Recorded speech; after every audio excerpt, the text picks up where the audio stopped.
Pencarian mahasiswa yang terseret arus di Biseang Laboro, Patunuang, Kecamatan Simbang, Kabupaten Maros, Sulawesi Selatan, kembali membuahkan hasil. Tim SAR gabungan kembali menemukan korban tenggelam kedua, berjenis kelamin laki-laki, Reski Rahim, 21.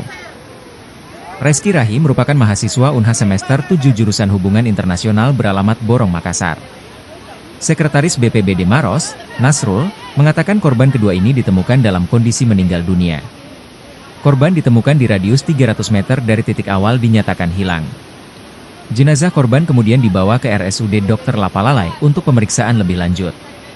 Kepala BPBD Maros, Pewading mengatakan korban ditemukan pada posisi tersangkut di akar pepohonan tepat di belakang Pertamina.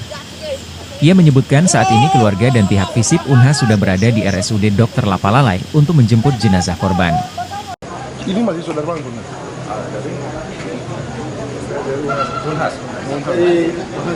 Oke, ini sekarang yang dilakukan apa saja nih Bunhas? Jadi sekarang kami mencoba pencarian terhadap tiga yang masih belum ditemukan. Sudah dibagi titik-titiknya dan sekarang sudah pada di lokasi semua untuk mencoba pencarian.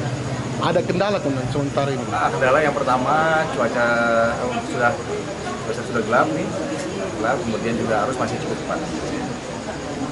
Kalau rencananya tadi teman mau apa tadi Mas Eksin tadi?